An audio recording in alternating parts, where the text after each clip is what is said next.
ida barikama penalikani Islam pun sopo siro saking wudu jabe saat ida farfa ngopo ngangkat sopo siro ngangkat basoroka ing peningal iro dan angkat ila samai maring arah lubur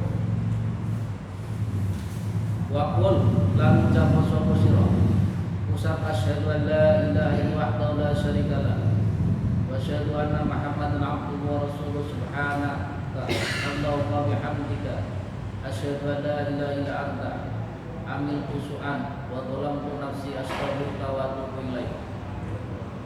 Manane asyhadu nakseni sapa ingsun nakseni an terus nek kelakuan iku la ilaha ora ana pangeran kang wajib den sembah iku mujud Allah angin Allah wahdahu khalis suci Allah la syarika ora ana kang nyebut iku mujud maring Allah wa asyhadu lan nakseni sapa ingsun nakseni anna Muhammadan ing temusne kajeni Muhammad iku abdu dadi kaulane Allah wa rasuluhu lan dadi utusan Allah subhanaka ayu sabbihu subhanaka ngucapaken sapa ingsun subhanaka lan mau sucine panjenengan Allahumma Allah wa bihamdika lan pujine panjenengan asyhadu nakseni sapa ingsun nakseni an ing terusne kelakuan iku la ilaha ora ana pangeran kang wajib sembah iku mujud illa anta panjenengan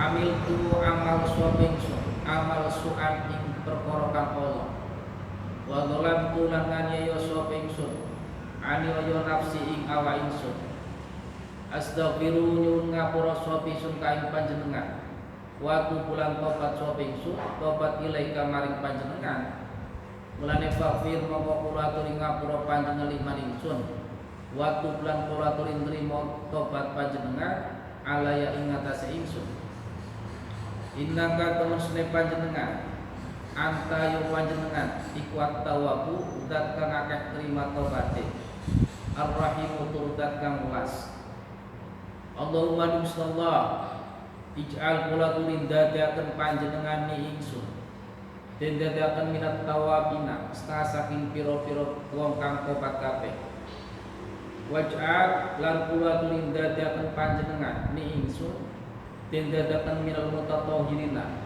setengah saking pira-pira wong kang suci kabeh waj'al lan kula turin dadaken panjenengan ni ingsun den dadaken min ibadika saing pira-pira kawula panjenengan sifat ibad as-sholihin kang padha saleh-saleh kabeh waj'al kula turin dadaken panjenengan ni ingsun den dadaken sabura ing wong kang akeh sabare syakura tur wong kang akeh syukure waj'al kula turin dadaken panjenengan ni ingsun den dadaken al-qur eling sapa ingsun ka ing panjenengan zikron lan eling siwate zikron kathiron kang akeh usabbihu lan ngucapaken sapa ingsun ka ing panjenengan oleh ngucapaken pukratan ing dalem wektu esuk wasilan lan wektu sore paman mongko utahe sapane wong iku para alam maca sapa man maca hadi da'awati iki kilah pira-pira doa oleh maca fi wuduhi dalam wudune man jabe serat man korojat mongko metu apa kota yahu pira-pira peluputane man oleh metu min jami'a koihi saking sakabehane pira-pira anggotane man wa kutimalan jenlah apa ala wudhihi wa kutimalan jenlah apa ala wudhihi ing atase wudune man den lak bi khotamin kelawan lak wa rufiya lan den angkat apa lagu wudu den angkat taktal arsy ing dalem sore ars falam yazal ora geser-geser apa wudu ora geser-geser iku sampai itu nucaaken apa wudu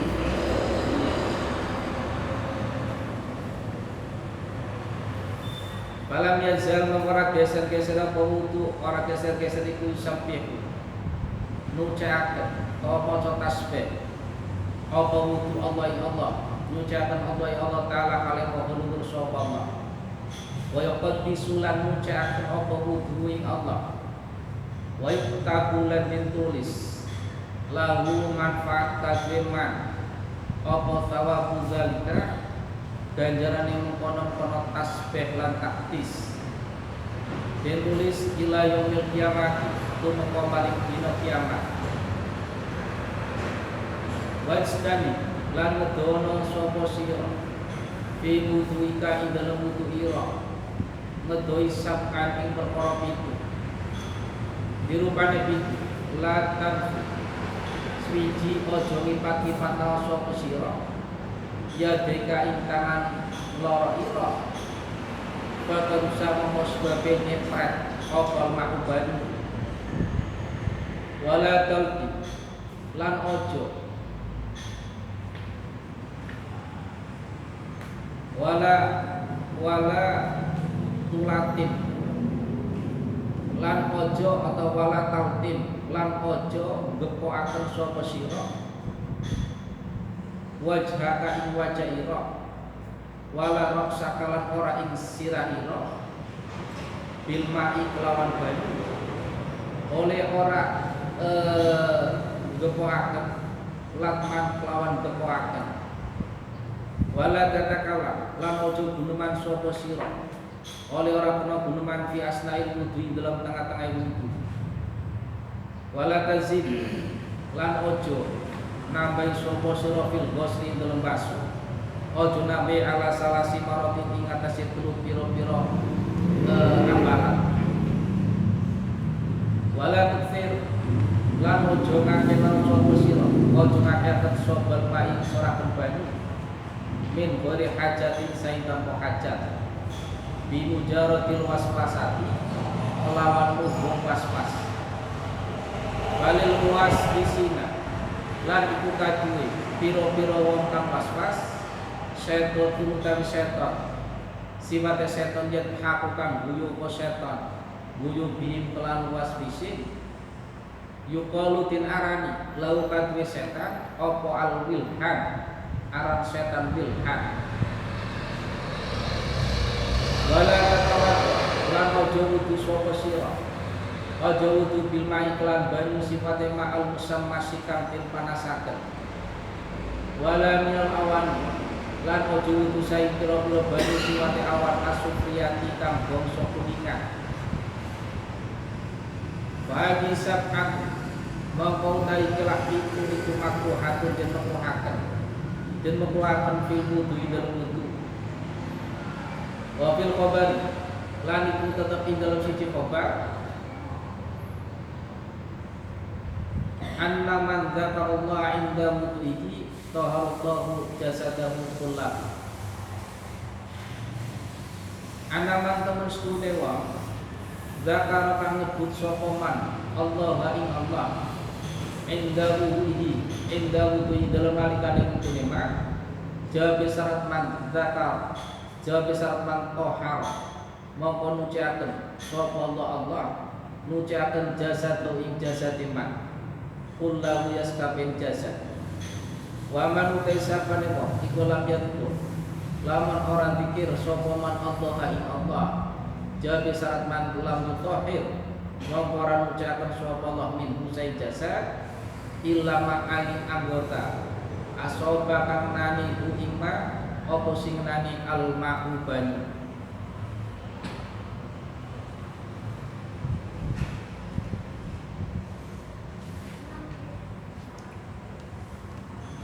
Bismillahirrahmanirrahim. Alhamdulillah wassalatu wassalamu ala Rasulillah la haula wala quwata illa billah amma ba'd. Alhamdulillah pada tanggal 2 Muharram tahun 1444 kita bisa mulai ngaji bareng lagi dengan kajian kitab Hidayatul Hidayah, kitab karangan Hujjatul Islam Syekh Muhammad bin Muhammad Abu Hamid Al-Ghazali. Mudah-mudahan masihlah kita bersama-sama mengkaji kitabnya Hujjatul Islam Syekh Muhammad Abu Hamid Al-Ghazali, kita mendapatkan keberkahan dari kitabnya dan juga dari beliau, dari beliau. Amin. Apalagi di tahun baru ini saya jadi masih teringat Imam Ghazali.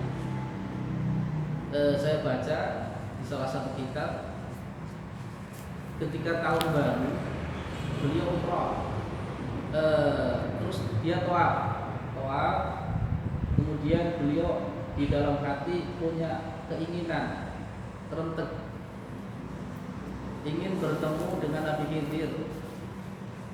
Dan Nabi Khidir sampai saat ini itu masih hidup.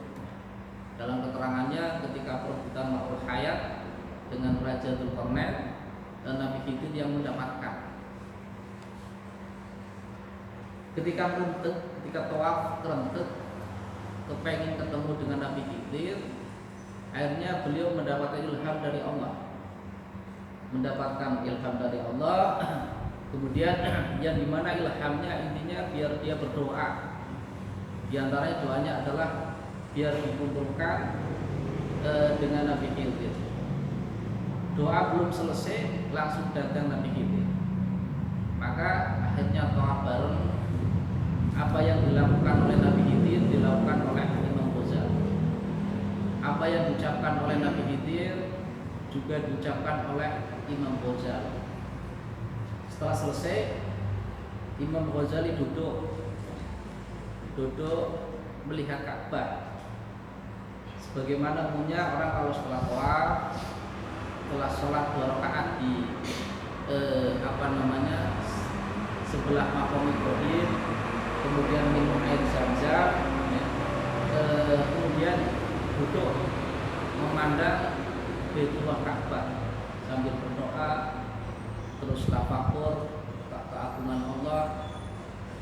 Nabi Khidir menoleh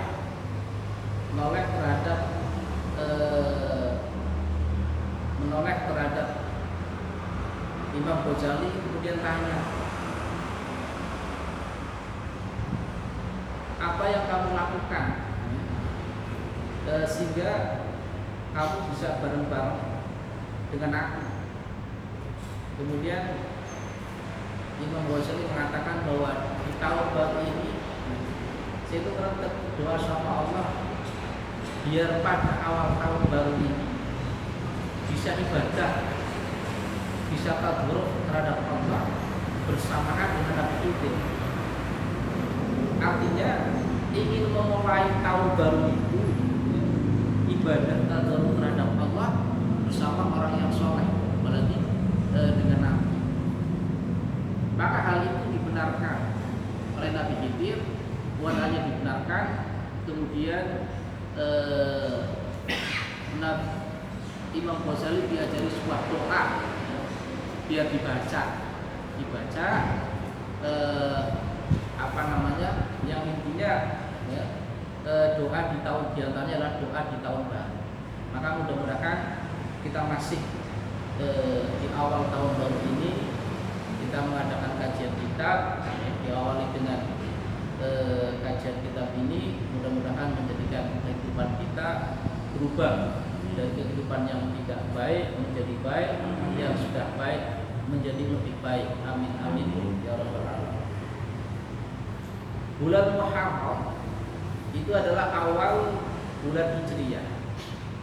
Kita tahu bahwa tahun itu banyak sekali, termasuk Imlek, Hijriyah, Masehi. Cuman yang umum di permukaan dunia itu kebanyakan menggunakan tahun Masehi atau yang dikenal dengan tahun Syamsiyah. Tahun Masehi itu dihitung sejak kelahiran Nabi Isa Al-Masih. Sering kita menyebut Isa Al-Masih. Nabi Isa itu dapat julukan Al-Masih. Dajjal juga dapat julukan Al-Masih. Cuma kalau Dajjal itu bisa Al-Masih pakai H dan juga bisa Al-Masih pakai Kho. Dajjal mendapatkan julukan Al-Masih karena Dajjal itu nanti banyak berjalan di permukaan bumi yang tidak bisa diinjak itu kecuali dua kota, Madinah Al-Munawwarah dan Makkah Al-Mukarramah. Selainnya bisa diinjak oleh Dajjal, maka dia mendapatkan julukan Al-Masih. Dia menjulukan julukan Al-Masih juga karena dia itu salah satu matanya terhapus. Nabi Isa dapat julukan Al-Masih itu karena Nabi Isa juga nanti setelah turun dari langit ke bumi di akhir-akhir kehidupan, artinya sudah mendekati hari kiamat, Nabi Isa itu akan mencari orang-orang yang menyekutukan, maka Nabi Isa dapat julukan Al-Masih. Nah, tahun dihitung mulai dari sejak lahirnya Nabi Isa dikenal dengan tahun Al-Masehi, itu dari kata-kata Isa Al-Masih. Tahun Masehi itu dikenal dengan tahun Syamsiyah karena menghitungnya itu adalah peredaran mengelilingannya bumi terhadap matahari yang selama 1 tahun itu ada 365 hari. 365. Kemudian ada tahun Hijriyah. Tahun Hijriyah atau yang dikenal dengan tahun Qamariyah. Dihitung sejak hijrahnya Rasulullah dari kota Makkah Al-Mukarramah menuju kota Madinah Al-Munawwarah. Sering saya sampaikan, Rasulullah lahir di kota Makkah, tumbuh dewasa di kota Makkah, kemudian dilantik menjadi nabi dan rasul juga di kota Makkah.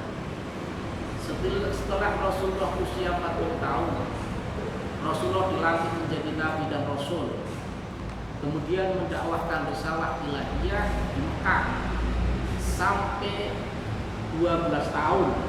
Berarti sampai Rasulullah usia 53. Setelah Rasulullah 12 tahun mendakwahkan risalah ilahiyah di Makkah, kemudian hijrah pindah ke kota Madinah Al-Munawwarah. Sejak itulah dihitung sebagai tahun Hijriyah, yang sampai sekarang itu sudah sampai 1444 tahun.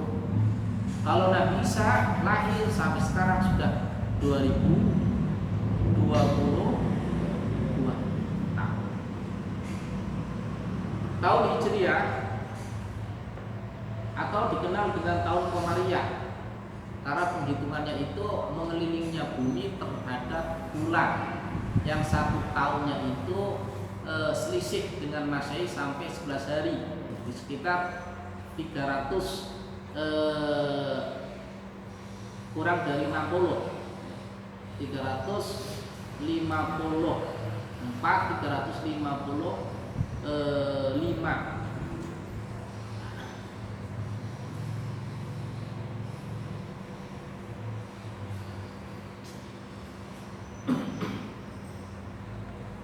Diawali dalam bulan tahun Hijrah itu adalah Muharram. Orang Jawa mengenal dengan istilah bulan Suro. Suro itu dari bahasa Asyura. Sebenarnya Asyura itu bukan nama bulan. Asyura itu adalah nama dari sebuah hari. Hari tanggal 10 bulan Muharram itu dinamakan Yaumul Asyura.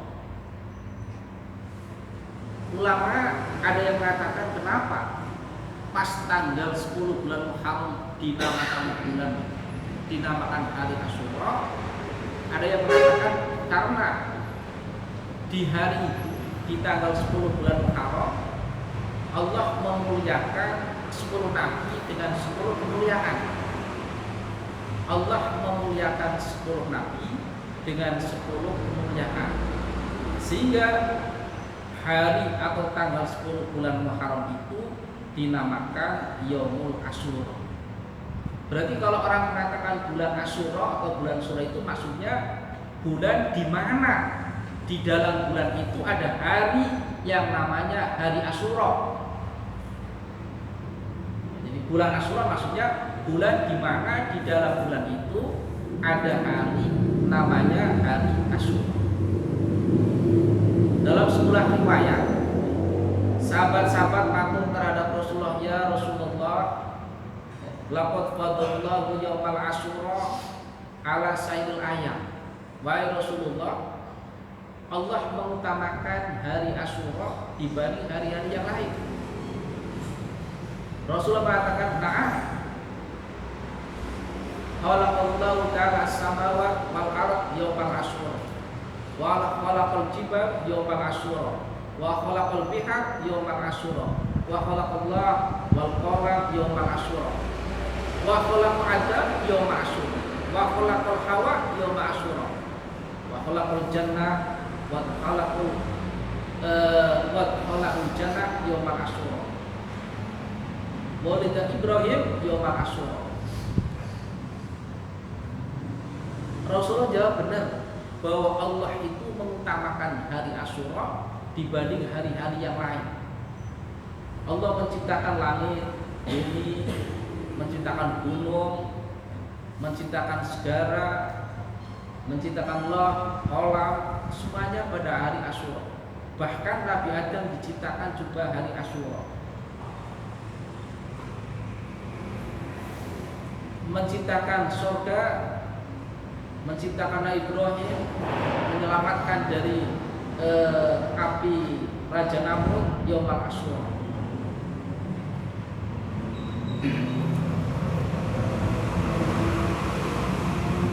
Raja Fir'aun ditenggelamkan, artinya Nabi Musa diselamatkan oleh Allah juga di hari Asyura.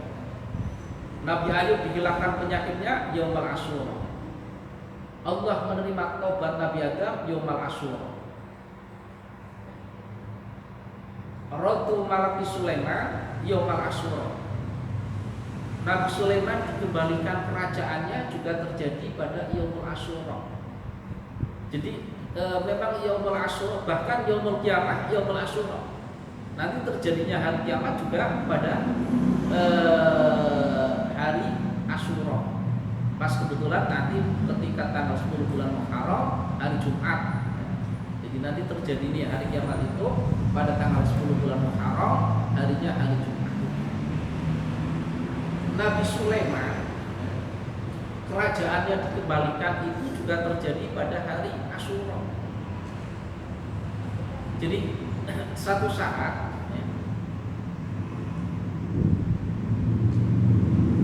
Raja Sulaiman itu setelah menguasai sebuah kerajaan di mana anak seorang raja itu putri yang cantik dinikah oleh Raja Sulaiman. Nah, istrinya Raja Sulaiman ini setiap hari nangis terus karena dia teringat orang tuanya. Akhirnya dia minta terhadap Nabi Sulaiman, karena Nabi Sulaiman itu bisa menguasai setan dan jin, dia menjelmakan orang tuanya. Akhirnya dijabai oleh Nabi Sulaiman, orang tuanya dijelmakan. Lah, istri Nabi Sulaiman ini setelah orang tuanya dijelmakan mirip benar-benar dengan orang tuanya, dia sujud sampai 40 hari. Satu sisi Nabi Sulaiman setelah dia keluar dari kamar mandi, dia punya cincin yang sering kita kenal dengan cincin Sulaiman toh. Lah, dia dilepas. Setelah dilepas, diberikan salah satu istrinya. Ternyata yang menerima ini adalah setan. Jadi setan menjelma salah satu istri dari Nabi Sulaiman. Setelah itu langsung oleh setan itu dipakai. Setelah dipakai, langsung otomatis burung-burung, binatang, termasuk manusia langsung tunduk tunduk. Nabi Sulaiman keluar dari kamar mandi, tanya terhadap istrinya, kemudian istrinya mengatakan bahwa tadi sudah diserahkan terhadap baginda Sulaiman. Nah, akhirnya Nabi Sulaiman sendiri ini akhirnya diingkari. Dia keluar, bahkan sampai dilemparin oleh anak-anak ketika mengaku bahwa dirinya adalah Nabi Sulaiman. Akhirnya yang duduk di singgasana itu adalah jin atau setan yang menggunakan cincin Nabi Sulaiman. Nabi Sulaiman tahu bahwa dia sedang mendapatkan cobaan dari Allah, sehingga dia itu keluar sampai dia itu bekerja lah. Kaum Nabi Sulaiman setelah beberapa hari mengalami kemuskilan, karena Nabi Sulaiman itu kan menjadi sentra dari semua urusan manusia, jin, setan. Jadi ketika ada hal-hal yang kaitan dengan hukum, maka Nabi Sulaiman yang akan memutusi. Nah, di antara hukum-hukumnya itu beda dengan yang diputuskan Nabi Sulaiman yang awal, sehingga akhirnya orang-orang mulai curiga. Ketika kecurigaan, setan ini tahu bahwa nanti kedoknya akan terbongkar. Dia membuat diantaranya adalah buku kitab tentang sihir yang ditaruh di bawah singgasana, yang kemudian dia gali sendiri, ditunjukkan terhadap manusia bahwa dia menipu orang, bahwa mengatakan bahwa Nabi Sulaiman ini menguasainya itu dengan buku sihir tadi. Manusia sudah tidak percaya terhadap Nabi Sulaiman palsu. Hanya dia terbang, setan terbang, kemudian cincin dilempar ke laut, kebetulan langsung ditelan oleh ikan. Nah, satu saat nelayan menangkap ikan, di mana ikan yang di dalam perutnya itu ada cincin Nabi Sulaiman. Nabi Sulaiman di pelabuhan disuruh oleh seorang biar ikut kerja, di mana upahnya itu adalah dikasih ikan.